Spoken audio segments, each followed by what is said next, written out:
بەڵێ بەرزان لەرکیان سڵاوتان لەبێت جارێکی تر خۆشحاڵم بە دیدارتان شاد بمەوە لە پایتەختی کوردستانەوە لە هۆڵی پێشەوا قازی محەممەدی نەمرەوە بۆ بەرنمەیەکی تری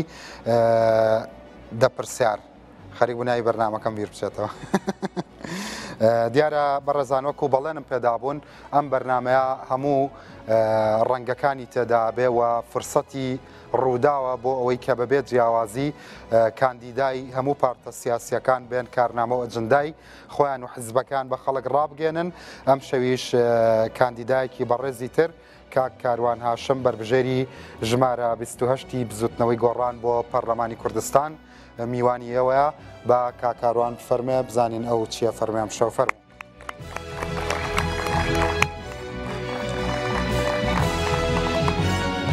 کاکاروان بەخێر سەرچاوم سپاسە دەکەم. چی بە و گەنجە قۆزاناڵی هاتوون بۆ لای تۆوە چی بە دەنگدەرانی بزوتنەوەی گۆڕانەڵی. سەرەتا بە ناوی خوای گەورە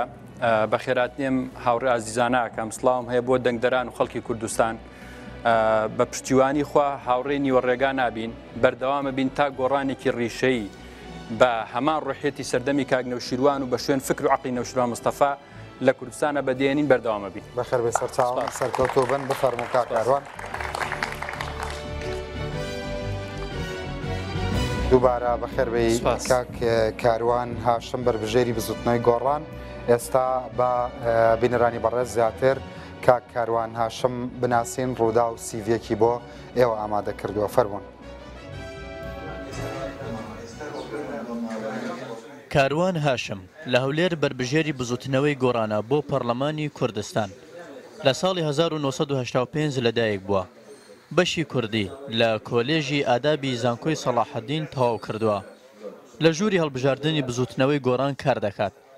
لە ساڵی 2014ەوە ئەندامی جڤاتی نیشتیمانی بزوتنەوەی گۆڕانە. ماوەی 7 ساڵە مامۆستای ئامادەیە. کاروان هاشم دەڵێت یەکێک لەو کارانەی دەیەوێت لە پەرلەمانی کوردستان بیکات ئەوەیە کە پەرلەمان بکرێتە مەرجع بۆ بڕیاردان و بۆ هیچ بڕیارێک پەرلەمانتاران نەگەڕێنەوە بۆ حزبەکانیان. من وەکو کاندید بەردەوام دەبم یان دروشمەکە بەردەوام دەبین تا دەیگۆڕین. ئەم دروشمەم هەڵبژاردوومە بەستشم لە ماوەیە کە پەیامەکەی منەوەیە پێم وایە خەباتی مەدەنی پش و درێژیەوێ ئێمە لە سەرتاوە زانیمانە خەڵکێکەیە توانای بڕینیم ڕێگای نیە لەگەڵمان بەڵام ئێمە بەڵێنمان بە خەڵک و بە کاک نەوشیروان و بەخوای گەورەدا کە هاوڕێی نیوە ڕێگانە بین بەردەوامی تا گۆڕانکاریکی ڕیشی لە کوردستانی نەکایە. کاروان هاشم لە بەرنامەی بۆ 4 ساڵی داهاتوو دەڵێت کە سوور دەبێت لەسەر جێبەجێکردنی دروشمەکانی بزوتنەوەکەی بۆ پەرلەمانی کوردستان و بە ئامانجی بەدیهێنانی چاکسازی و گۆڕانکاری. ئەو کەسانەی کە دەنجیان بە کاروان هاشم دەدەن دەڵێن بە شایستەی دەزانین 4 ساڵی داهاتوو نوێنەرایەتیمان بکات. کە دێنا و لیستەکان و دێنا و کاندەکانش کاندیدیش پێویستە کۆمەڵێک تایبەتمەندی هەبێت کە خەڵک یان دەنگدەر پشتی پێ بەستی لەوانە ئەگەر هەمووی کورتکەینەوە لە چەند بوارێک بە نمونە کاندید لە ڕووی سیاسی لە ڕووی ئەکادمی و لە ڕووی کۆمەڵایەتی دیارە کاکاروانەمە دەزانین هەمومان دەزانین پێش بزوتنەوەی گۆڕانیش گەنجێکی خاوەن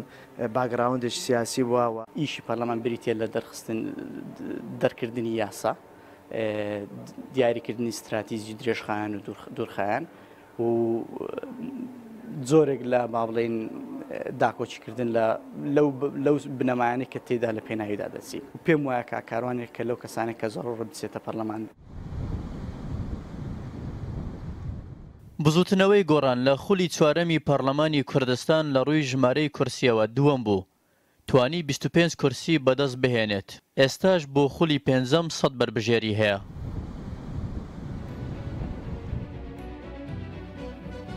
بەڵێ بەڕزان جارێکی تر سڵاوتان لەبێت دیارە ئێمە بڕگەیەکی ترمان هەیە کە گفتوگۆکەین ئەم جاریان کۆمەڵێک دەنگدەری لایەنەکان باسی خەمەکانی خۆیانەکەن و زیاتر خەمی هوەریان هەیە و پێیان وایە پەرلەمان تا دوێنێ پەرلەمانێکی بێهونەر بووە و چاوەڕوانیان لە بربژێرە تازەکان هەیە فەرموون.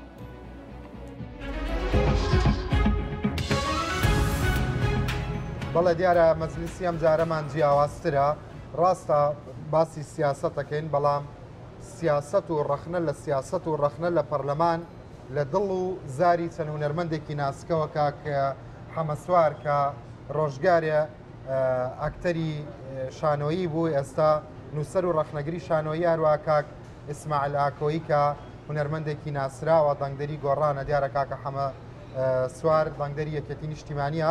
هەروە کاک شاخەوان مستەفا کە لە بواری سینەمادا هەم ئیدارەی بواری سینەماکە هەم هونەرمەندە و هەم ڕەخنەشی هەیە لە فەزای سینەما ئەمان لە گفتوگۆکەی ئێمەکەیەوە گوێتان لێ نەبوو ئەڵێن پەرلەمانی ئەم وڵاتەیەکێک لە کێشەکانی ئەوەیە پەرلەمانێکی بێهونەر بووە ئەمان ئەڵێن ئەبێ هونەر بەرینە ناو پەرلەمان کاک حەمە سوار بەخێر بەسەر چاوم مەبەستان چییە مەسەڵەن پەرلەمان هونەر بەرنە پەرلەمان هونەر لە وڵاتەدا وەکو تەکمیلەی وێنەیە ئێمە هەموو وێنەکە تەواوەکەین هەموو شتێ تەواوەکەین اینجا بۆ ئەوەی ترش و خەی پێکەن با هونەریشی تیابێ لەنا هونەر لەوە دەربازی نەبووە ینی هونەر بووە بە ئامراز نەک ئامرازێک مەسەن کاتێ ئەندام پەرلەمانی ئێوێ سوڕێکی جوانی خۆی نیشاندا ئەچێ لەگەڵ هونەرمەندێکی ناودا ڕسمی خۆی بڵاوەکاتەوە هەتا بڵێ ئەم پیاوە هونەر دۆستە هونەری خۆشەوە ڕێزدا هونەرەگرێ بەڵام لە کاتێ تۆ بۆ ئیشێکی هونەر ڕووی تێدەکەی دەڵێ کاکە ئێمە معاشمان نییە ئێمە پارەمان نییە ئێمە ژێرخانمان نییە وەکو ئەو ژێرخانی هونەری ژێرخانی کولتوری لەم وڵاتە هیچ بەهایەکی نەبێ تەنها جادە و خۆی بینا بە ژێرخانە زانن خۆی هەیە بەس بە تەنیا پێویستی بە ئیستثمارکردنەوە نییە کاک ئیسماعیل لە هەمان کاتدا ئایا تۆ وەکو هونەرمەندێک هەمان گلەیەکانی کاکە حەمە سوارت هەیە کە فعلەن پەرلەمانی ئێمە لە هونەر لە پەراوێزی هەموو خەمەکانی پەرلەمانە بووە من پێم وایە هەر بەتەنێ بەشی هونەر تێدا فەرامۆژ نەکرایە هەموو ئەو بەشانێک کە پەیوەندیان بە ژیانێکی تەندروست هەیە پەیوەندیان بەوە هەیە کە کۆمەلگا پێشکەوی هەموو زۆربەی زۆری سێکتەرەکان زۆربەی زۆری لایەنەکان فرامۆش هەر خەریکی سیاسەتێکی مجرد بوون بەدەزانی چۆنا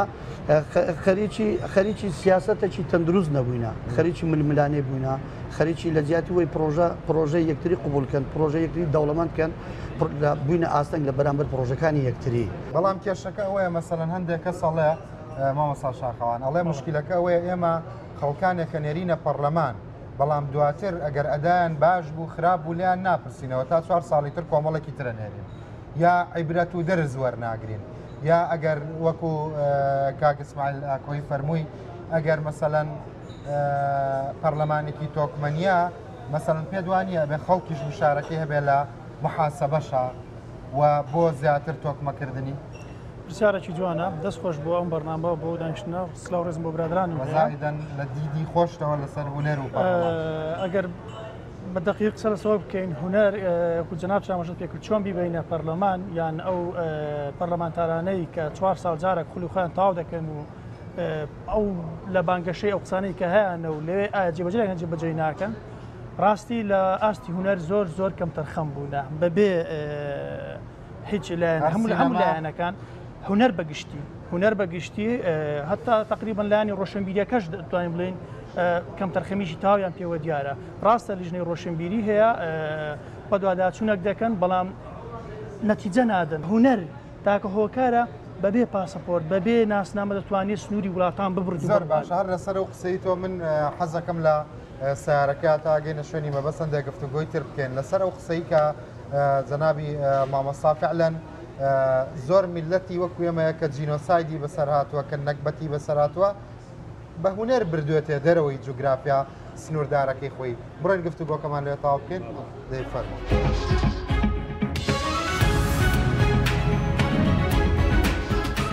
کاک حەمە سوار حەزەکەم درێژەی گفتوگۆکەم لەگەڵ مامۆستا شاخەوان لەگەڵ تۆ دەست پێ بکەمەوە گرنگی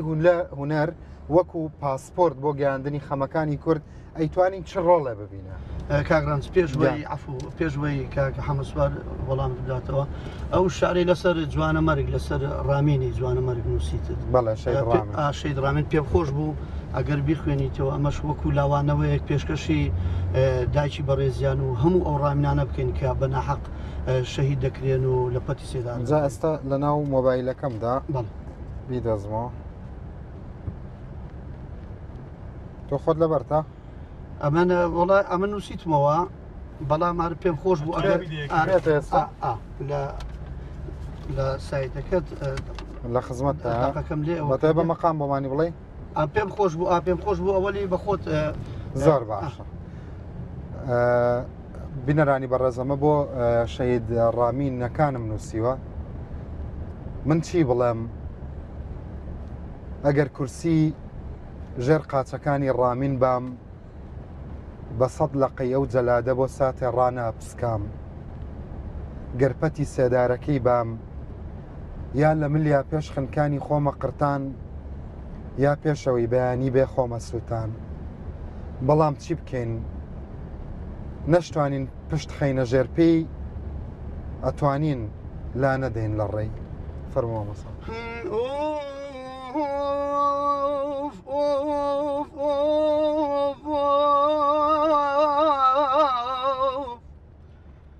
دایە گیان دایە گیان دایە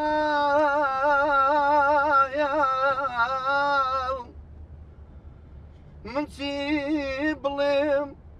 من چی بڵێم مەگەر کورسی ژێر قاچەکانی ڕامین بام بەسەد لەقەی ئەو جەلادە بۆ ساتێک ڕاناپسکام گەرپەتی سێدارەکەی بام یا لە ملیاو پێش خنکانی خۆمە قرتان یا لە پێشیاو ئەوەی بەیانی بێ خۆمە سووتان ئایاوار بەڵام چی بکەین بەڵام چی بکەین گە نەتوانین گەری خۆ نەتوانین پشت خەینە ژێر پێی ئەتوانین لا نەداین لە ڕێی ئایاوار یاخوا بەخێر بۆ گیانی پاچی شەیدڕانەکان و دەست خۆش بیت شاد بێ و خوا سەبووری دڵی هەموو کورد و دایکیشی بداتەوە بەخێر بەسەر چاوەکانم دووبارە بەڵێ دێمە سەر پرسیارەکەی بەڕێزت جاڵە من بیریشم چۆ باس کە هوەر وەکو پاسەپۆرتێکی کە کێشەی ملت ینی مەبەستمەوە پەرلەمان تێگەیشتنی هەبێ بۆ هوەر کە بتوانێت داخەوە پەرلەمان کاکە ڕەنجیان تەنانەت بۆ پێداویستەکانی خۆشیان تێگەیشتنیان بە هوەرنیە بۆ نمونەکە بەیانی لە بەرنامەیەکی وەکو جەنەبەت دیالۆجیکەکەن زۆر پێویستیانە بە هوەری فێری هوەری گفتوگۆ بن بۆی دیالۆجی بکەن دیالۆجی شارستانی بی خەڵک لێیانەوە فێر بێ نەک خەڵک قێز لە دیالۆگەکانیان بکاتەوە تەنانەت ئێمە هوەرێکمانە پێی ئەوترێت زمانی جەستا کە لە شانۆیە زۆر بەکاردێ زۆر گرنگە بۆ هەموو ئینسانێک گرنگە بەڵام بۆ پەرلەمانتار و بۆ کەسانی سیاسی یەکجار گرنگە چۆتکە کاتی قسە ئەەکەی ئەبێ جەستەکەت هەمەهەنگ بێ تەئیدی ئەو قسەی بکە تۆ ئەەکەی نەک پێچەوانە بێ زۆر جار قسەکارەکانی ئێمە سیاسەکانی ئێمە قسەیەکەن بەڵام جەستەکان پێچەوانەیە لەبەرەوەی قسەکە ڕاستگۆییتیان یە قسەکە ساختەیە مزەیفە جەستەکە ئاماژەیە شتر دەرە بە بینەر کەچی وشەکان شتیتر بڵێن بۆیە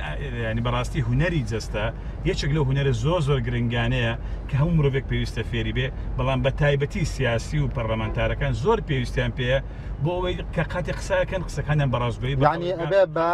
ئەبێ بە تەواوی لە هەموو ئاستەکانە هوەر فرامۆژ نەکرێت بزانم ینی مەبەستەوەی ئەمە شتە ئەبزەدەیەکان سەرەتایەکان ئەلفوبەیە باشە مامۆستا ئیسماعیل لاکۆیی بەسەبارەت بەوە پێداویستی یاسایەک بۆ پاراستنی هوەری هوەرمەندان داهێنانەکانیان سیدیەکانیان قسەت چییە؟ سەرەتا مەسەلەن لە بۆ دابینکردنی مافی پارێزراوە یعنی ئەو هوەرمەندەی کە ببوارێ لە بەرهەمێکی دێنتە کایەوە پێوە خەریک دەبی کۆمەڵک مەسرەفی لێ دەکا ئەوە لە سیستەمێک دەکرێت لە شوێنێک دەکرێت کە هەموو سێکتەرەکان بە یاسا بکرێن چەند ساڵە نەیانتوانیت ئەو یاسایە چالاک بۆ نمونە چالاکردنی ئەو یاسایە دەگەڕێتەوە سەر سیستەمێکی چالاک سەر سیستەمێکی تۆکما نەک بوارەکان بە میزاجی شخص و بە میزاجی لایەنەک و ئەوە بۆ نمونە ئەگا ئێمە وەزارەتی ڕۆشنبیری وەرگین ئەوە ئایدی وەزارەتی ئەوە لە بواری وەزارەتی ڕۆشنبیریە بەڵام یاسا هەبێ لە پەرلەمانەوە تەشریعی بۆ کرابێ ئەوانەی کە لە پەرلەمانەوە مافیان پێدرا لە پەرلەمانەوە حکوومەتەش وەک هوەرمەندێک وەکو مەسەلەن هوەرمەندێک هەستەکەی پەرلەمان لە ئاستی خەمەکانی تۆدا نەبووە بۆ پاراستنی هوەر ئەخر پەرلەمان نەکە لە ئاستی خەمەکانی مندا نەبووە پەرلەمانێکی دەست بڵاو پەرلەمانێکی دەستکراوە نەبووە پەرلەمانێکی دەست بەسەر پەرلەمانێکی ڕێ پێنەدراو پەرلەمانێک بووە لە ئاست ئەو داخوازی و لە ئاست بەڵام لە هەموو دنیادا حزب پەرلەمان دروستەکە ینی ئەمە کێشەکە نییە بەڵام پێ دوانیە کێشەکە لێەوە دەست پێەکە کە لە دوای چوونە پەرلەمانی شتۆ مەسەلەن پارتیەکان پێیان وایە بەس نوێنەری پارتیەکانن گۆڕانەکان بەس نوێنەری گۆڕانەکانن یەکێتەکان وانە ئەمە ینی تۆ سبەینە هەر کەسە دەنگی پێداوی سبەینێ تۆ خەمی هەمویانە بە خەمی تۆ بە ئێستا مەسەلەن بۆ نمونە هەر پرۆژەکە تەقدیم کرابی باسی بزوتنەوەی گۆڕام بکەین باشە هەر پرۆژە کە تەقدیم کرابی تەنها لە بۆ خزمەتکردنی خەڵکی گۆڕان نەبووە کە ئەو پرۆژێک کە تەقدیم کرا لە بۆ خزمەتکردن بەڵام ڕەنگە مەسەلەن هەندێک لە فراکسیۆنی پارتی هەموو جارە دڵخواز نەبوو بە بۆی پرۆژە یا پرۆژەی پارتی بێ ڕەنگە گۆڕانەکان دڵخواز نەبن هەر پرۆژێک کە لە خزمەتی عامی خەڵکی کوردستان بووە ئەگەر پرۆژەکەی بزوتنەوەی گۆڕانیش نەوەبی بزوتنەوەی گۆڕان هەمویان پەسەندیان کردی و دەنج زۆر باشە مامەسا شاخەوان هەویستە باسی سینەما بکەین مهمی سینەما کە پێویستی بە قانونە ڕێک بخرێ بۆ ناساندنی خەمەکانی کورد بەڵێ سینەما ئەگەر بەکو پەرلەمان کە شوێنی یاسادانان و یاسا دەرچوونە تایدا سینەما بە وەکو فاکتەرێکی گرنگ وەربگرین یەکە لە هەرە سێکتەرە گرنگەکانی ژیان بەڕاستی چۆن ئاو هەوا پێویستە بۆ تاکێک ئاواش سینەما پێویستە پەرلەمان بەداخەوە تا ئێستا و چەند خوڵانەی ڕابردوو ڕۆیشتونە نیانکرۆتە خەمەیەکی گەورە ڕۆژێک ڕۆژان دەنەنیشتون بە جددی لەسەر ئەو پرسە قسە بکەن بێن سینەما وەکو یەک لە پرۆژەکانی کە ئەو پرۆژەی سیاسی پرۆژەی خەدەمیە پرۆژەی کەری تەندروستی یا پەروەردەیە ڕۆژێکیش پرۆژەیەک دابنێن گەڵا بکەم بۆ سینەما هەرچەندێکی سینەمایی بەقەدەر سەد وەفدی کوردی تەسیری هەبێ ئەگەر ئیشی بۆ بکرێەوە نیە کاکەڕەنج ئێمە میلەتی کورد بە درێژایی سەدە و زیاتریش مەعاناتمان ئێجگار زۆر بووە ئەگەر لەو چەند ساڵەیە کە ڕۆیشتووە با بڵێن لە دوای نوێتەوە لە دوای 2023ەوە یان لەو ئاخیرش بن ئەگەر پەرلەمان ڕۆژێک لە ڕۆژان گرنگێکی تەواوی بە هونەری سینەما یا هونەر بەگشتی تایبەت بە سینای بدەوە بواە زۆر جار پێویستی بەوە نەداکرد سیاسەکانی ئەوەندە خۆیان هیلاک بکەن ئەوەندە میتینگ و ئەوەندە گفتوگۆ و کۆبوونەوە و سیمینار بکەن سینەماکی وەکو پیانیستمان هەبووە هەموو قەزەی ئەنفالی بناس هەمووی دەگەیان قەزەی هەڵەبجەی بگەیاندا لە خلال یەک سەعاتێک هەموو جیهان دەهینا سەر هێل و داهاتن سەر خەستە ئەمریکا ئەوەندەی تعبیرە لە هۆلیوود زۆر جار چەندین ساڵ پێش سیاسەتەکانی ئەمریکا هۆلیوود تڕوحاتی هەیە لە ڕێگەی فیلمەکانی ئەوان مامەستا ئەگەر پێت بڵم بۆ دەنگەدەی بە بزوتنەوەی گۆڕان بزوتنەوەی گۆڕان لەبەر ئەوەی ڕنگدانەوەی لەبەرەوەی ڕێبازی لەبەرەوەی پەیامی پیاوێکی سادە پیاوێکی تێکۆشەر پیاوێکی هەتا سەر ئێسقان کورد کە نەوشۆرا مستەفایە پەیامەکە لەبەرەوە دەنگی پێدەدەی پەیامەکە پەیامی ویە بزوتنەوەی گۆڕان هەتا لەسەر ڕێبازەکەی نێوشۆرا مستەفای بی نەک جارێک هزار جار دەنج پێ دڵساردی لە دەنگدان یان دەنگ دەدەیت من بەڕاستی دڵساردم ئەگەر دەنگ بدەی چی واد لەیەکە دەنگ بدەیت ئەگەر دەنگ نادەی بۆ ئەوی وام لێرەکە دەنگ بدەم جارێککە دەرفەت بە حزبەکەی خۆم و بە کۆمەلە کەس بدەمەوە کە بۆ دەنگ بدەین بە یەکێتی من پێم وایە یەکێتی تاریخێکی گەورەی هەیە حزبێشکە پێشنگ بۆ لە زۆر بوارە لە بواری ئازادیە لە بواری فرە حزبیە حزبێکە زۆر داهێنانی هەیە بۆیە جارشکە من حەزەکەم ئەگەر گلەیم قسەم زۆر لە سەرێکێتی هەیە و ڕەخنەشم لێ هەیە بەڵام حەزەکەم دەرفەتی شتیان پێ بدەن بۆی لە خزمەت زیاتر لە خزمەتی ئەو ملەتەوە بەرنامەکان زۆر باشە بۆ دەنگ بدەین بە پارتی دیموکراتی کوردستان وازەحە پرسیارەکە ئیجازەشم پێ و سەنەویشم پێ مەمنونتم بەڵێ ئێمە وەکو دەنگدەرێکی پارتی دیموکراتی کوردستان بە دڵنیاییەوە ئەو پارتە بە درێژایی 72 ساڵ خەبات بێوەستان بەرامبەر قەزیەیە کە میلەتی کووردە چەندین زلهێزی دنیا هەولیان داوە لە ناوی بەن تاچی کوردی بسرنەوە بەڵام پارتی دیموکراتی کوردستان توانویەتی دیفاع لەو خاکە لەو هەوایە لەو ژینگەیە بکات و ئەو باردۆخەش هێرسەی گونجاندووە ئەمن لە پارتی دیموکراتی کوردستان دەبینم بۆیەش بە دڵنیاییەوە دەنگم بۆ پارتی دیموکراتی کوردستان زۆر سپاس بەخێر بن سەر چاوەکانم هیوادارم پەرلەمانی ئەم جارە خەمە هونەریەکانی ئەوەی تیا جێگە بێتەوە با بچینەوە سپۆرت.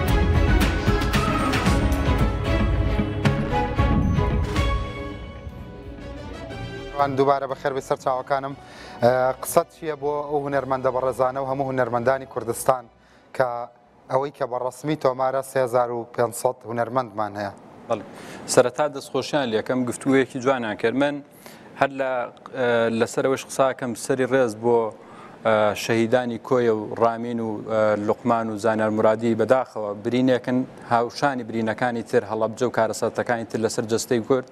هیوادارین ئەمە دواناخۆشی بێ بۆ گەلی کورد بۆ خەڵکی ڕۆژەڵات بۆ باکوور بۆ هەمومانەمەی شەڵات دواناخۆشیە بێ بەسەر میلەتەکەمانە دێ هەموو ئەم برینانی کە دێتە سەر جەستەی ئەمە پێویستی بە خیتابێکی کوردیانەی یەکگرتو هەیە بۆ دیفاعکردن لە قەزەی کوردی لە هەموو پارچەکان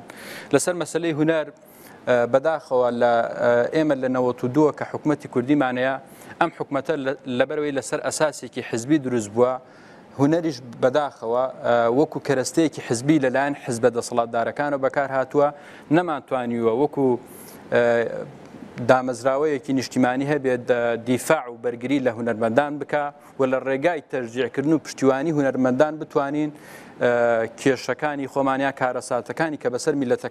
میلەتەکەمانە هاتووە بیکەین بە فلیم بیکەین بە گۆرانی و تەشجیع هونەرمەندان بکەین منە هەر باسیەوە کە مەسەلەن جوولەکەکان کە دێتە سەر هۆڵۆکۆست دەیان فلیمیان دەرکردو وەکو خۆت لەینەکە باس کرد پیانیستێکێک لەو فلیمانی کە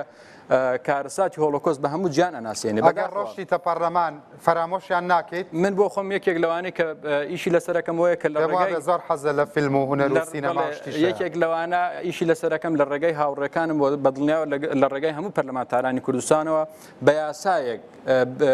دیفاع لە هونەرمەندان بکەین حەقیان بدەینێ و تەشجیعیان بکەین بۆی بتوانین لە ڕێگەی هونەرەوە تەشجیعکردنی هونەرمەندانەوە بەشێک لە خەمەکانمان بگەین بە سینەماکانی گیان بەشێک لە خەمەکانمان لە ڕێی گۆرانی لە ڕێی شانەوە بگەین بۆ کۆڵی بیکەین بە جیهانی و خەڵک بیبینە و بیزانێت کەواتە خیتابەکە یەکێتی ڕاستە کاڵێ هەلی کاریشی پێ دروستەکەن اینجا ئەوان خۆ لە 27 ساڵی ڕابردوو حکومڕان بووە ئەیانتوانی ئەمە بکەن بەڵام بەداخەوە نەیان کرد هونەر و هونەرمەندەکان تا و کاتە ڕێزیان لێکرا کە لە خزمەتی پرۆژێکی حزبی بن تەرجیعەکرێن پاران بەداخەواڵێن بەشێک لە هونەرمەندان زۆر باشە نامێنەوە جەدەلەوە ئێوەش مەسەلەن ئەندامانتانە بووە سەرۆکاتی پەرلەمانتانە بووە تا مودەیەکی دوور و درێژ ئەتانتوانی بەڵام هەموو لایەک وەکو خۆت لە سەرەتاوەوتت گرنگی هونەر نادیدە گیراوە وەکو دوێنێ شەو عەرزمان کردووی ئێمە لەبەری هێشتا دەستورمان نیە ئینشاڵڵا دەستوریشمانە بێ لەسەر پەیڕەوی ناوخۆی پەرلەمان لە پێناوی ئامادەکاری زیاتری کاندیدا و بربژێرەکان چەند پرسیارێکەکەین بەپێی مادەی 5 پەیڕەوی ناوخۆی پەرلەمانی کوردستان باسی چۆنەتی پەسەندکردنی بڕیار و یاساکان ئەکات ئایا بڕیار و یاساکان لە پەرلەمانی کوردستان کاروان چۆن دەرەچێت ڕەنج هەموو دانیشتێکی پەرلەمان پێویستی بە زۆرینەی ڕاهەیەوە تا 56 ئەندام پەرلەمان لە کۆی 111 پەرلەمانتار و پەسەندکردنی بڕیار و پرۆژەکان پێویستی بە بەشێکیان تەمان پێویستی بە زۆرینەی سادەیەوە تا زۆرینەی سادەی و 56 ئەگەر بەشدار بنیان زیاتر زۆرینەی سادە ئەتوانین پرۆژە و بڕارەکان پەسەندکەن جگە لە هەنێ شت نەبێ مەسەلەن سەحبی سیقل لە حکومەت لە سەرۆکی حکومەت ئەمانە دوو لە سەرسیان تر بە زۆرینەی ڕاهەیە زۆر باشە کاکاروان لەبەری وەکو لە سیڤەکەت داوت باس کرا بۆ خەڵک زمانی کوردیت خوێندووە و گرنگیت بۆ مەسەلەی زمانیش هەیە لایەنە کوردیەکان داوای جێبەجێکردنی دەستوری عێراقەکەن پەرلەمانی کوردستانی شەبێ پشتیوانی ئەوە بکا بێگومان لە خولی داهاتوودا بۆیە لە چوارچەوەی پسپۆڕی خۆتدا کە زمانی کوردیە لێتە پرسم بەپێی کام مادەی یاسایی دەستوری عێراق زمانی عەرەبی و کوردی وەک یەک بە زمانی فەرمی دەوڵەت هەژمار دەکرێن بەڵام پاشەم ناوبڕا وەڵامم بیتەوە سپاس دەکەم هەر لە پێناوی معریفەی خەڵکادەنا ئەو پرسیارەی کە بڵین مەطروحە پرسیارەکە وەڵامەکەت زۆر تەواوە تەنانەت ئەگەر نایزانی بۆیە وەڵامیشم نەیتەوە پرسیارەکە بەڕێزان ئەگەڕێمەوە پاش ناوبڕێک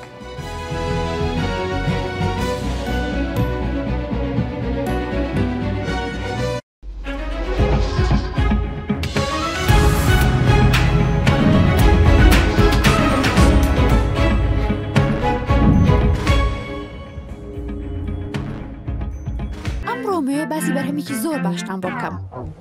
بیرم چوو کات تکایە ئاوم پێ بدەن ئەمڕۆ هەلام کرد ئامادەیە دوو حەزرە کاکە ئاکشن ئەمڕۆ موێ باسی دیبابەتێ کات زۆر تاخیر بوو بوو بە شەو 4 کات 14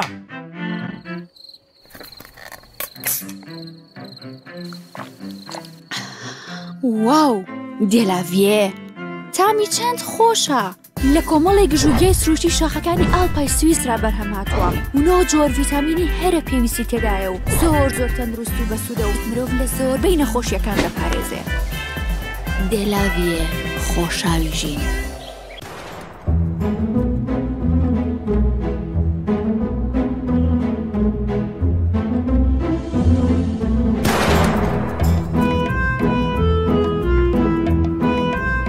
ئێرە بەرزایەکانی سلێمانی. بەرزایەکانی سلێمانی هێمای شارستانی و ژیان.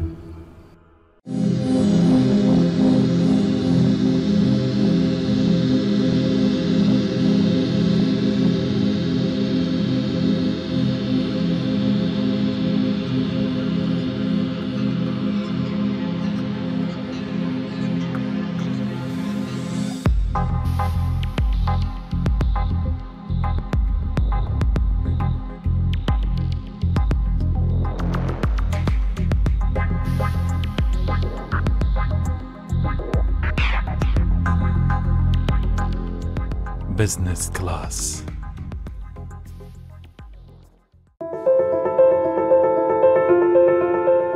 زانکۆی ستراتفۆردی ئەمریکی پرۆگرامێکی زمانی ئینگلیزی دێنێتە کوردستان. پەیمانگەی ستراتفۆرد بۆ فێربوونی زمان دەکەینەوە. ئەم پەیمانگایە لە هەولێر 6 ئاستی زمانی ئینگلیزی دەبێت: ئینگلیزی بزنس، ئینگلیزی ئەکادمی، ئینگلیزی گفتوگۆ. ئاماد زمان ئەوەیە هەموو فێرخوازان بتوانن بە شێوەیەکی پرۆفێشناڵ ئینگلیزی بەکاربهێنن بۆ هەر مەبەستێک کە دەیانەوێت لە بواری بزنس کار بکەن یا بیانەوێت خوێنی باڵاتەوە بکەن. ئەو خوێنکارانەی پرۆگرامەکەی ئێمە تەواو دەکەن ئامادە دەکرێن بۆ تاقیکردنەوەی ئالتس و تۆفڵ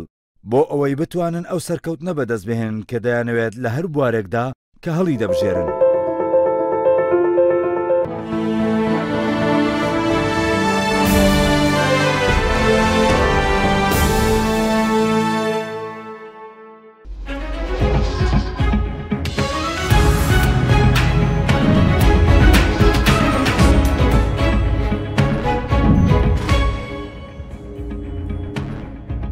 ئەلێکتر سڵاوتانە بە بفەرموو مامەستا کاروان. بەڵێ زمانی کوردی هاوشانی زمانی عەرەبیە لە مادەی 4 دەستوری عێراقیە باسیەکە کە لە نووسراوی ڕسمی و لە دامەزراوە ڕسمیەکان ئابێ هاوشانی زمانی عەرەبی بەکار بێنرێ، بەڵام بەداخەوە ئێمە حکومەتی هەرێمی کوردی خۆی کەم تەرخەم بۆ لەوەی کە دیفاع لە زمانی کوردی بکە. منەمێ هەر نمونەیەکت بۆ باسکەم. مۆڵەتی شۆفێری تا ئێستا لە 27 ساڵی حکومڕانی کوردە تا ئێستا نووسینی سەر مۆڵەتی شۆفێری بڵێ کوردستان هەمووی بە عەرەبیە. یەک پیتی کوردی یەک پوشەی کوردی تیانە، بەڵام مۆڵەتی شۆفێری لە کەرکووک هەتا بەغداد بە عەرەبی بە کوردی لەسەر نووسراوە. کەوابێ حکومەتی عێراقی بەو کەم تەرخەمیشی کە هەیەی بەرامبەر کوردستان کەمێک گرنگی بە زمانی کوردی داوە، بەڵام ئەوە خۆمانی کەم تەرخەمین گرنگیمان بە زمانی خۆمان. کەواتە من یەکێک لە پرسیارەکانم بەڕاستی ئەگەر بچیتە ببی باندامی پارلەمانی کوردستان و متمانەی خەڵک بەدەستبێنی لەسەر خزمەتکردنی زمان بە تایبەتی زمانی دادگا و مڵکایەتی کە وەکو خۆت فەرمووت ئیشی بۆ نەکراوە، ئینشەڵا پلانت ئەبێ بۆ ئەمە؟ بەدڵنیای وەزانی کاگران مەسلەی زمان دوو لایەنەیە. لایەنێکی پەیوەندی بۆیە ئێمە وەکو کورد لە بەرەوەی قەزەیەکی قەومیمان هەبووە لەگەڵ وڵاتێکی وەکوڵی بە زۆر لێکەوە نراون کە عەرەبیە هەمیشە کێشەی زمانمانە بوو. بۆ نمونە تا پێش 2003 لە کەرکووک و ناوچە جێناکۆکەکان خەڵک نێتوانی ناوی مناڵەکەی بە کوردی بنێ، بەڵام ئێستاوەتە ئازادین و خۆمان ناتوانین بەرگری لەکەین. ئێستا نوێنەرانی ئێمە لە بەغدا ناتوانین بەرگری لە زمانەکەی خۆمان بکەین. بەشێکی پەیوەندی بۆیە کە ئێمە کێشەی سیاسیمانە بۆی کێشەی زمانیشمان هەبووە لەگەڵ عێراقا، بەڵام ئێستا کێشە سیاسەکانمان کەمێک حەل بۆ ناڵم تەواو بۆ، بەڵام خۆمان نەماتوانین بەرگریکارێکی سەرسەخت بین لە زمانی خۆمان. دەنا دەبوو بە پێی ئەو مادەی کە جەناب باس کرد لەسەر نەختینە و لەسەر پارە و لەسەر پول و لەسەر زمانی دادگاکان. ئێمە خۆمان لێرە بۆ نمونە لەسەر نووسراوە ڕسمیەکان تا ئێستا زمانی عەربی بە زمانی کوردی مەسەلەن لە مۆڵەتی شۆفێری سەرڕەنگە لێکێ لەم برادرانە پیان بێ بە زمانی عەربی نووسراوە، بەڵام لە کەرکووک تاکو بەغداد تاکو بەسرە بە کوردی بە عەربی نووسرا. لە پەرلەمانی کوردستان خەمی کاکاروانە بێت ئەمە؟ بێگومان یەکێکە بێت لەو بابەتانەی ئیشەڵایشی لەسەر. باشە بەگشتی چ کارێکەکەی لە پەرلەمانی کوردستان کە پەرلەمانتارەکانی هاوڕێ و لە ڕابردوودا نیان کردبێت؟ پرۆژەت چییە بێت؟ من خۆم لە بزوتنەوەی گۆڕان طبعا من لە چوارچەوەی پرۆژەی بزوتنەوەی گۆڕانی ئینشەڵا ئەگەر بچمە پەرلەمان داکۆکی کارە بم لە بەرنامە و استراتیژی بڵێ بزوتنەوەی گۆڕان بۆ خۆم پێم وایە بەرنامە و استراتیژ و کارنامەی ئێمە لە بزوتنەوەی گۆڕان کارنامەیەکی نیشتیمانی شاملە ئەکرێت ئێمە بتوانین بەشێک لەم کارنامەیە لە پەرلەمانە بە تەوافق بێ بە زۆری نەبێت تێپەڕین بە دڵنیاییەوە دۆخی هەرێمی کوردستان وەکو ئێستانە بێ ئەگەر ئەم پرۆژە و بەرنامەی ئێمە بەشێکی لە ڕابردوو کە ڕێگری گەوری بۆ دروستکرا لەلایەن دەسەڵاتەوە جێبەجێ بکرایە من بەڵێنی گەورە نادەم چونکە مەسلەی جێبەجێکردنی بەرنامەی گۆڕان پێویستی بە زۆرینەیە من ئەوە ناڵێم ئیشەڵا ئێمە لە خولی داهاتووە زۆرینەی پەرلەمانە بین لەگەڵ هاوڕێکانمان لەو فراکسیۆنانەی کە هاوهەڵوێستی ئێمە یان لە ئێمە و نزیکین ئێمە بەو ئاراستەیە کارەکەین کە هەموو ئەو کارنامە ئەو پرۆژانەی کە لە خزمەتی گشتی و لە خزمەتی هاوڵاتانی کوردستانە بێ ئێمە داکۆکی لەکەین. زۆر باشە ئەی سەبارەت بەوەی بۆ خزمەتگوزاری پرۆژەتان چییە بێت ینی بۆ خەڵک چونکە خەڵک یەک گلەی هەیە ئەڵێ پەرلەمان کراوە بە حەڵەبەی سیاسی لە کاتێکا شوێنی دراسەکردنی خەمەکانی خەڵکە و پڕکردنەوەی بۆشایی یاسایەکانەوە تا بە یاسا ژیانی خەڵک ڕێک بکرێت جوان بکرێت خۆش بکرێت. طبعا ئێمە یەکێ لە دروشمەکانمان ینی دروشمی سەرەکی بزوتنەوەکەمانەوەی هەرێمێکی دادپەروەر و خزمەتگوزار بەداخەوە لە 4 ساڵی ڕابردوو بەهۆی سیاسەتی نابەرپرسیارانەی پارتی و یەکێتی بە تایبەتی ئەگەر دیقەت دەی هەموو پرۆژە خزمەتگوزاریەکان کە پەیوەندی ڕاستەوخۆیان بە هاوڵاتیانەوەی هەمووی ڕاگیراوە بۆیە ئێمە یەکێک لە دروشمەکانمانەوەیە هەرێمێکی دادپەروەر و خزمەتگوزار لەسەرەوەی کە پەرلەمان بۆ بە حەلەبەیەکی سیاسی من ئەڵم خۆزگە پەرلەمان حەلەبەیەکی سیاسی بووایە لە نێوان هێز و لایەنە سیاسیەکان کێشەکان لە پەرلەمان حل بکرایان خۆزگە دەرگای پەرلەماندا نەخرابایە بۆی ئێمە شەڕیتە بەس لەسەر شەڕی حیزبەکانە ڕەنگە خۆت قەنەعاتت دوا بوو بێ بۆیە لە سیڤەکە تا ڕستەیەکەم نووسی بەلامەوە جوان بوو دیارە ئەمە پێشووتر خەفەتە لێ خواردووە و ئەمەندە خەڵک قسەی خەڵکەکەم ببوورە لە تعبیرەکان ئەڵێ پەرلەمانتاران ئەوەندەی کۆیلەی حیزبەکان بوون ئەوەندە نوێنەری دڵنگی خەڵک نەبوون ئەوە تا تۆش لە سیڤەکەت داوتت پەرلەمان مەرجع بێ تەنانەت نەگەڕینەوە بۆ حیزبەکانمان بۆ هەموو شتێکە شتێک قەزەی میلەت بوو وات نەوت بەڵێ بزەبت هەمان قساکەمەوە من داواکارم و هیوادارم پەرلەمان بێ بە مەرجعی سیاسی خەڵکی کوردستان ئەگەر ئێمە بمانتوانی باە لە پەرلەمانەوە کێشە سیاسەکانمان حل بکرد باە لە ڕێگای یاساوە ئێستا دۆخی هەرێمی کوردستان بەم ڕۆژە ناگەشت ئێمە ئەگەر لە 94 و ململانیەکانمان لە ناو پەرلەمانەوە لە ناو شەڕەکانمان لە پەرلەمانەوە بکرد باە ئێستا دۆخی هەرێمی کوردستان ئاوا نابوو ئێستا دوو ئیدارەی نابوو ئێستا هەموو گەنجە بەدا حزبەکەی خۆت واقعی بوو ئەگەر تەقیمی بکەی بە ڕاستگۆیانە یان مەسەلەن ئەوانیش نوعی لە تەطەڕوفیان هەبوو مەسەلەن ئەوانیش لە زمان بە زمانی گفتوگۆنیان نەتوانی کۆڵدەنگی دروست بکەن بۆ پاکێج و پرۆژەکانیان زانی کاگرنج گۆڕان کە دروست بوو بەداخەوە پارتی و یەکێتی ناتوانانی هەزمی بزوتنەوەی گۆڕان بکەن ناتوانانی هەم هەزمی حەجمی گۆڕان بکەن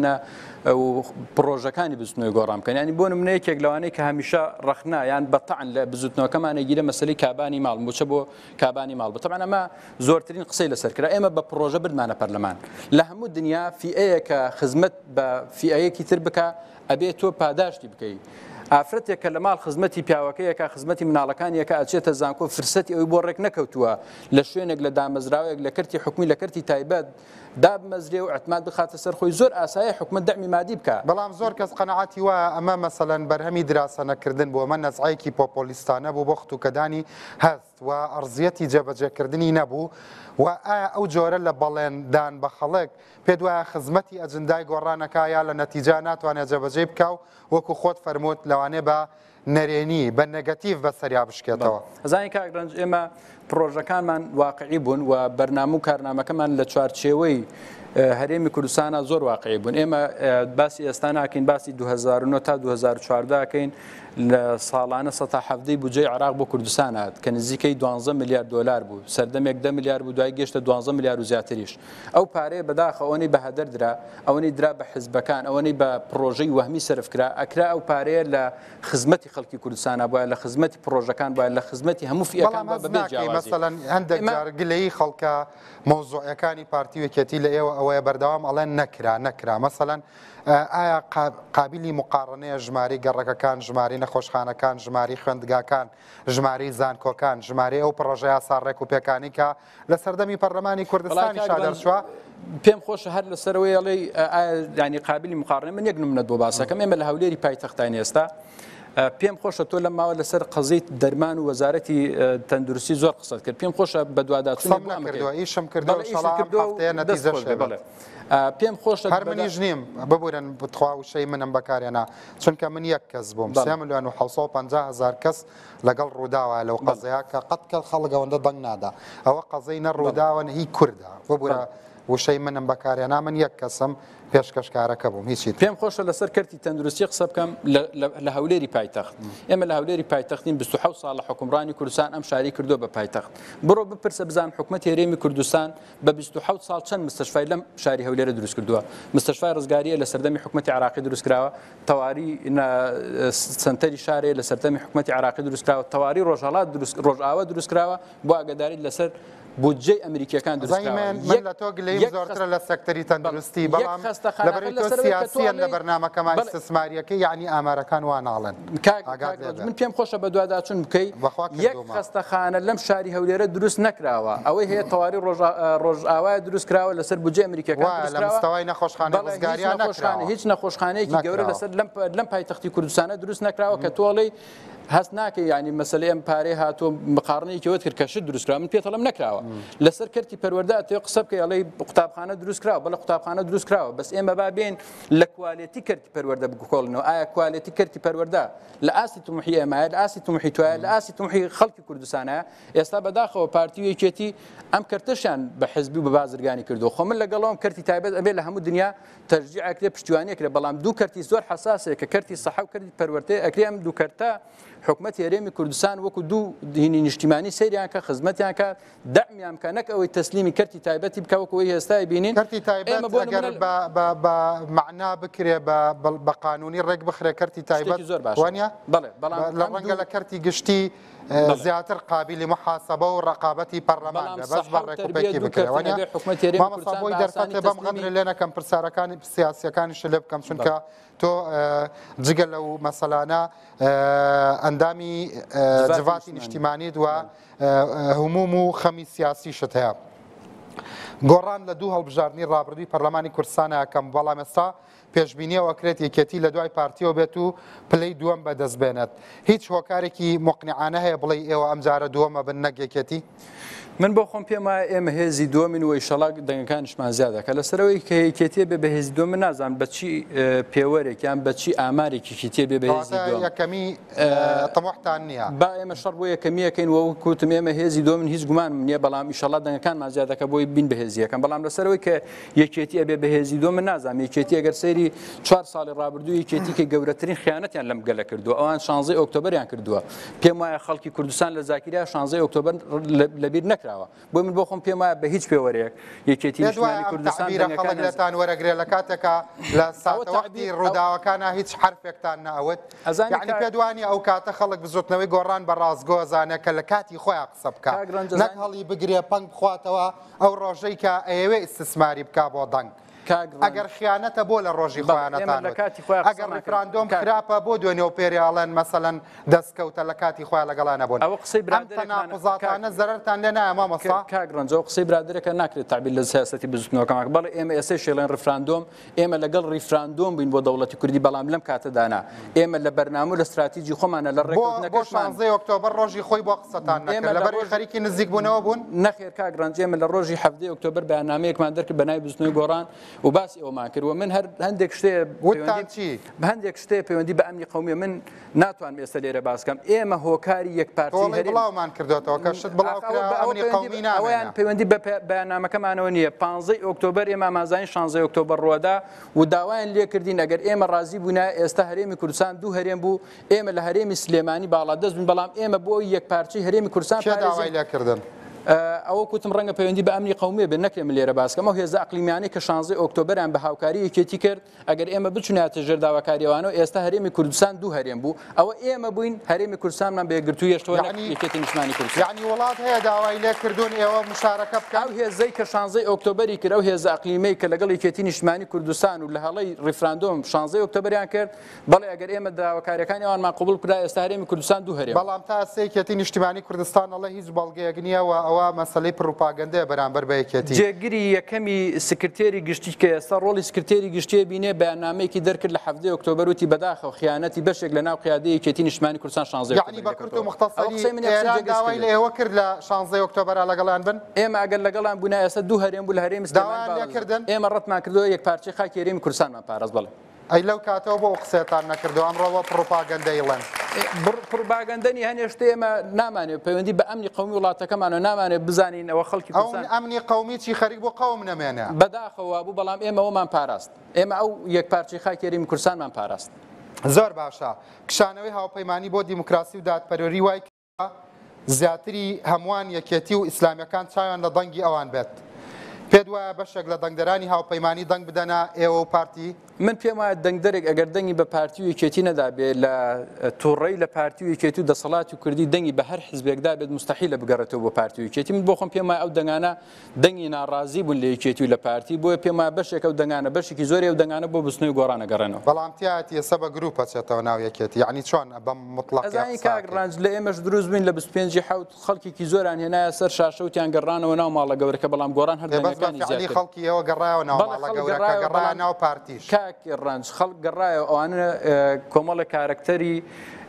بەداخەوەڵێم زەعیف بوون لە ئاستی پرۆسە و پرۆژەی گۆڕانە نەیانتوانی بەرگری بکەن بۆ هەرچی لەگەڵتان نەبێتتر زەعیفە پێدوانە خەڵکێک هەیە کە بەقووەتە ئەتوانێت لە ناو پارتی شائیش بکە و پارتی خەڵکی دڵسۆز و بەقوەتی تایە چۆن گۆڕانتیاتی یەکێتیش خەڵکی بەهێزی تایە خەمی ئەم نیشتیمانەیە بۆ هەرچی لەگەڵتان بڕوا زەعیفە کاگڕنج منە هەر نمونەیەک بەوە ئێمە پرۆژەی گۆڕان پرۆژەیە بوو ئەکرێ بڵێن 100% دژی سیاست و استراتیجی پارتی و یەکێتی بوو لە حکومڕانی ئەوانە غەڵەت نییە نەخێر غەڵەت نییە چونکە ئەوەی سیاست و حکومڕانی پارتی و یەکێتی ئەم کارەساتی لەسەرگەلی کوردانەوە اینجا قسەکە لەسەر نسبەکەنی قسەکە لەسەر کەسێک گەر پشتیوانی ئەم پرۆژەی کرد بێت ئەم پرۆژەی قبول ببێت کە دژی استراتیج و بەرنامە و حکومڕانی پارتی و یەکێتی چۆن ئەکرێت دوای پەشیمان بێتەوە بڕات تەیدی پارتی و یەکێتی بکە ئەمانە خەڵکانێک بوون وەکو کاگنەوشیروان وتی لە یەکێ لە وتارەکانیانە بەرگەی سەختی ڕێگاکەیانە گەر ئەم ڕێگای ئێمە لە سەرتاومان زانی سەخت بوو و خەڵکێکەیە لە بەرامبەر بەداخەوەڵم لە بەرامبەر پارە پۆست نیانتوانێت ئەو کاتێک کە ئێوە خەریکی اتفاقی دەباشان بوون بەرگەی ڕێگاکەتان نەگرت خەریک بوو بە گروپ لەگەڵ یەکێتی اتفاقی بکەنەوە ئێمە بەڵێ اتفاقی دەباشان بەرگەی ڕێگاکەتان نەگرت نەخێر ئێمە اتفاقی دەباشانمان کرد ئەگەر سەیری مادەکانی ڕێکەوتنەکەی ئێمە یەکێتی بکەی هیچ مادەیەکی تیانە لە بەرژەوەندی حزبیابێ ئێمە باسیەوەکەین داهاتی نیشتمان بۆ نیشتمان بگەڕێتەوە باسیەوەکەین دەستورێکی مەدەنی دیموکراسی پەرلەمانیمانە بێ باسیەوەکەین سیستەمی حکومڕانی پەرلەمانی بێ باسیەوەکەین لامەرکەزیت بچەسبێ باسیەوەکەین داهاتی نەوت شەفا بێ بۆ خەڵک بگەڕێتەوە هەموو ئەمانە ئێمە لە ڕێکەوتنەکە بڵاومان کردەوە ئێمە پێمان وا بوو یەکێتی لە استراتیژ و لە بەرنامە گۆڕاوە ئێمە یەکێتی ئەتوانین زۆرینەی سیاسی لە کوردستان و دواتر بە تەوافقی سیاسی لەگەڵ پارتیا بەڵام ئەو زمانەی کە خەریکی اتفاقی بوون یەکێتی ئەم هێزە شەیتانە نەبوو کە ئێستا لە سەر ئەم مێزە باسیەکەی باسی داهاتی ناوخۆتان ناکرد باسی حکومڕانیتان ناکرد بۆ کە لەگەڵ هێزێک خەریکە نزیکە بنەوە ئیتر لەبەر چاوتان فریشتەیە کە ناگەنە نەتیجە ئیتر هەموو دیوە شەیتانەکانی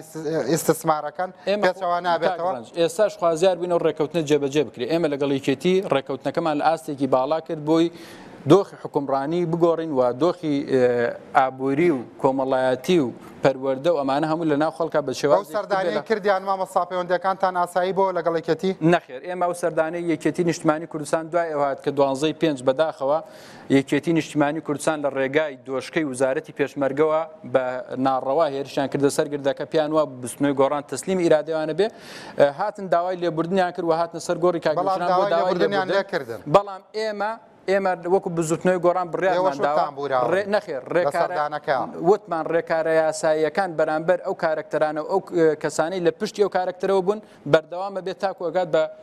نەتیجەیەکی قانونیە بێت ئێستا گۆڕان قەزەی قانونی هەیە لەگەڵ یەکێتی بەڵێ ئێمە لەو کارکتەرانی کە هێرشیان کردە سەر گردەکە خۆش نەبوونە خۆش نابین زۆر باشە بەشێکی گوتاری ڕەخنەی لیستینەوەی نوێ ئاراستەی بزوتنەوەی گۆڕانە بە شێوەیە کە وترێت لە هەڵبژاردننی پەرلەمانی عێراقا بەشێکی دەنگەکانی گۆڕان بۆ نەوەی نوێ ڕۆشتن چۆن ئەتوانن یا پێت وایە ئەتوانن وا بکەن نەوەی نوێ دەنگیەوە نەبات ئێمە پێمان وایە نەوەی نوێ ئەمە ینی ڕێی خۆم و ڕێی بەشێکی زۆری برادرانی ئەمە پێمان وایە نەوەی نوێ بەداخەوە دروستکراوی دەسەڵاتی سیاسیە بۆ تێکشکانی بەرەی معارزە لە کوردستانە. من ئەتوانم بە چەند بەڵگەیەک باس بکەم. ئێمە من لەگەڵ کۆمەڵی ئیسلامیە لە ڕابردوو هاوپەیمان بووین، لەگەڵ یەکگرتووی ئیسلامیە لە ڕابردوو هاوپەیمان بووین و لە زۆر جار خلافاتمانەوە، بەڵام کەمترین هێرشمانە کردە سەر یەکتر. ئێستا دوو بەرە هەیە لە کوردستانە، بەرەیەکی بەرەی معارزەیە کە ئێمە بەرەیەکشی بەرەی دەسەڵاتە. ئەم برادرانەی نەوەی نوێ خطابی سیاسیان کارکردنە لەسەر تێکشکانی بەرەی معارزە لە کاتێکە ئەگەر ئەوان پیان وایە حکومڕانی لە کوردستانە هەڵەیە ئەبێ بێن ئەم بەرێ بەهێزکە نەک بێن خەریکی تێکشکانیان بەرێ بن. بۆیە من هیچ گومانم نییە شەڵەن ئێوە دانیشتونێکێتی و پارتی چانبیر چۆتەوە تووشی فۆبیای نەوەی نوێ بوون. ئەسڵەن ئەوان ئەڵێن ئێوە پێتان وایە ئۆپۆزیسیۆن بوون تاپۆ کراوە لەسەر ئێوە، ڕەنگە دوای نەوە نوێ ئۆپۆزیسیۆنی تریش دروست ببێ. ئەمە تەبیعی نییە؟ ئێمە بڕایمان بە فرەی سیاسی هەیە لە کوردستانە، زۆر ئاسایە ئێستا برادرانی نەوەی نوێ هەن، ئێمە قبولمانە، ینی وەکو هێزێک قبولمانە، بەڵام پێمان وایە خیتابی سیاسی نەوەی نوێ لە بەرژەوەندی پارتی و یەکێتیەوە بۆ تێکشکانی بەرەی معارزەیە کە من بۆ خۆم هیچ گومانم بینێ ڕەنگە من دەنگ بم بە تۆ، مەسەلەن ڕەنگە بینەرەکانم دەنگ بن بە تۆ، ئایا تۆ ئەبێ بە بەڵگە قسە بکەی لە یەکەم ڕۆژەوە متمانی خەڵک بەدەستبێنی؟ چ دەلیلێکە هەیە کە نەوەی نوێ دروست بووە لە بری ڕەخنەگرتن لە دەسەڵات بۆ لێدان لە ئۆپۆزیسیۆن و بۆ ئەوەی کە بیکەن بە ئەڵتەرناتیڤێکی لاوازی بزوتنەوەی گۆڕان؟ بەچ دلیل ئێستا کۆمەڵە دلیل بە بەڵگە بە دوکۆمنت لامانەکەنەوەی نوێ کەسی یەکەمینەوەی نوێ پارەی لە مەکتەبی دارایی یەکێتی وەرگردووە، بە دوکۆمنت و بە بەڵگە هەمانە کەسی یەکەمینەوەی نوێ 50 میلیۆن دلار قەرزاری حکومەت هێرێمی کوردستان و حکومەت هێرێمی کوردستان بێدەنگی لێ کردووە لە کاتێکە هاوڵاتیەکی ئاسایی کە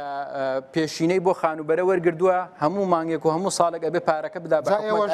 بۆی علامەکەتان لە یەکێتی پارەتان وەرگرتووە بە دەفاتر. نەخێر ئێمە پارەمان لە یەکێتی وەرنەکردووە، نەخێر هیچ دەفتەرتان وەرنەگرتووە، نەخێر هیچ بڕەبارێکمان لە یەکێتی وەرنەگردووە ئێمە وەکو بستنی گۆڕە. چۆن کاک عەلی وایوت؟ من نازانم کاک کێ وایوتۆ، بەڵام ئێمە وەکو بستنی گۆڕان هیچ پارەیەکمان لە یەکێتی نیشتمانی کوردستان زۆر باشە. سێ پرسیار وەرەگرم. یەکی پرسیارێک هاوڕێ عەزیز، بەخێربەی سەرچاوم. زۆر سپاس سەرەتا بە خیراتنی کاکاروان دەکەم. دەزانم لە ڕێگایەکی دوور و هاتوتەوە لە سلێمانی لە بانگەشەی فەرمی گەڕاوەتەوە، دەستخۆشی لێ دەکەم. دوو پرسیارم هەیە، دوو پرسیارمە کاکاروان هەیە، یەکیان پەیوەندی بە پەرلەمانەوە هەیە. ئەگەر کاکاروان چۆ پەرلەمان پرۆژە یاسایەک بباتە پەرلەمان بۆ بڕینی موچەی سەرۆکی حکوومەت و وەزیرەکان بیکەن سندوقێک دابنێن لە وەزارەتی دارایی ئەو پارەیە بدەن بەو نەخۆشانەی کە نەخۆشی قورسیانی بۆوانە شەرپەنجە بیکەن. یەک پرسیاری کاکاگران پێی وایە کاروان ئەم جارە هێزە ئەمنیەکان و هێزی پێشمەرگەی کوردستان سزای ئەو جوت حیزبە دەدەن لە سینۆ، سزای ئەو جوت حیزبە دەدەن، دەنگ دەدەنەوە بە بزوتنەوەی گۆڕان، دەنگێکی زیاتریش بۆی تۆڵی 27 ساڵی ڕابردوو لە جوت حیزبی کوردستان بکەنەوە. ئەو کاکە یەک پرسیاری تر وەرەگرم لەبەری تم سێ پرسیار هەمووی. بەڵێ جەنابەت باسی 16 ئۆکتۆبەرت کرد، گوتمە پێش 16 ئۆکتۆبەر ئاگاداری ئەو خیانەتە بووین. ئەگەر ئێوە ئاگادار بوون بۆچی خەڵکی کوردستانتان لەو خیانەتە ئاگادار نەکردەوە؟ کەوات ئەگەر ئەنگۆ لە بەرامبەر خراپەک بێدەنگ بوون هەمان ئەو خراپەتان کردووە کە ئەوان کردیانە. باس فەرموو کاکاروان. بەڵێ سەبارەت بۆی موچەی حکومەتوانە ببڕین بۆ سنووقی نەخۆشیەکان، من بۆ خۆم پێم وایە حکومەت هێرێمی کوردستان داهاتێکی زۆری هەیە. ئێمە کاڵێن هەرێمێکی دادپەروەر، ئێمە ئەگەر داهاتی هێرێمی کوردستان بە شەفافی و بۆ حکومەت بۆ خەزێنەی حکومەت بگەڕێتەوە بەشی ئەوە کە سنووقی شێرپەنجە و خانەنشین وانە پێویستیان چاوێن لە موچەی سەرۆکی حکومەت و فڵان و فڵان نەبێت، چاوێن لە دەستی بازرگانێکی سیاسی نەبێت. بۆیە ئەگەر داهات بە شەفافی بگەڕێتەوە سەبارەت بەو گەنجە ئەڵێ ئەگەر ئەمە لەسەر هێزەکانزانی 16 ئۆکتۆبەر مەسەلەن ئەم شتانەتان نزانی ئەو زمانە بۆ بێدەنگ بوون، ئایا سکوتکردن لە مەسەلەن بە قەولی تۆ ئەڵی ئەمە خیانەت بوو، خیانەت نییە؟ نەخێر ئێمە بێدەنگ نەبووین، ئێمە تا ئەو لە حەزش کە ڕوویدا پێمان وا بوو ئەم هێزە ناچێتە ژێرباری ئەم خیانەتە گەورەوە، بەڵام ئێمە پێشبینی ئەومانە کرد لە پێش ڕیفراندۆم ئەمانزانی کەم کارە ساتانە بە سەرگەلی کوردێ، بەڵام بێدەنگی ئێمە هێز و ئێمە هێزێکی ئەوتۆم بۆ بە حکومەتتان 15 ئۆکتۆبەر بۆ دکتۆر یوسف قسەی نەکرد. 15 ئۆکتۆبەر مەسعود بارزانی کە سەرۆکی پارتیە لەگەڵ یەکێتی نیشتیمانی کوردستان و کاتە بە سفەتی سەرۆکی هێرێمیش کۆبوونیان کرد لە دوکان لە هەموو کەس زیاتر ئەیزانی و دڵنیا بکە 16 ئۆکتۆبەر ڕۆدا، بەڵام کارەساتی 16 ئۆکتۆبەر هەمووان نەزانن کاگران تۆڵی ئێران بە ئێوەی وتووە هاوکارمان بن لەگەڵ یەکێتیە بۆ ئەمەتان لە پێناوی کووردا بە کاک مەسعود نەوت ئەگەر وایە کێ ناڵێ پێمانەوە تۆ شێ ناڵێ بکو پێم وتی بەخوا دیارە تۆشت زۆر ئەزانی کاگرانجە هەموو دڵنیات ئەەکەمەوە 15 ئۆکتۆبەر قیادەی کوردی لە هەموو هێزولانە سیاسەکان ئازان کارساتی 16 ئۆکتۆبەر یەکەم جارە ئەو ڕستانە ڕەنگە بۆ بینەران تازە بێ ئەمەی کە تۆ ئەم شەو لەم بەرنامەیەوتە تەنانەت خۆت وتت لەبەر ئەمنی قومی نایڵێم 3 جار تاکیدم کردەوە ئەم جارە دانت پێدانا بەڕستەیەک چیەڵی بۆ ئەو گەنجە بۆ پرسیاری دووەمی 16 ئۆکتۆبەر کارەساتێکی گەورە بوو لە دەرەوەی هێز و دەسەڵاتی کوردستان بوو بەداخەوە بە پێشڕەوایەتی هێزی کوردی کارەساتی 16 ئۆکتۆبەر کرا بە هێز بۆ گەنجە چیەڵی لە کۆتاییدا لەسەر مەسەلەی هێزی ئەمنی و پێشمەرگە من هیوادارم هێزی ئەمنی پێشمەرگە وەکو چۆن پێشووتر نەترساون دەنگیان بە ئێمە داوە پشتیوانیمان بکەن بۆی ببن بە هێزێکی نیشتیمانی و لە چنگی حزب دەربکرێن و بۆی لە خزمەتی نیشتیمان و لە چوارچەوەی پرۆژەیەکی نیشتیمانیا بن ئێمە داوایان لێکن دەنگمان پێ بدەن بەخێربەی کاک کاغان هاشەم بەربژێری بسوتنەوەی گۆڕان ژمارە 28 سەرکەوتوو بێ ئینشاءالله بنەرانی بەڕێستا سبەی شەو بە دیدارتان شاد دەبینەوە کاتێکی خۆش ئێوەش بەخێر بەسەر چاوم سبەی شەو میوانەکەم کە عەباس فەتاح بەربژێری یەکێتی نیشتیمانی کوردستان کاتێکی خۆش بەخێر بن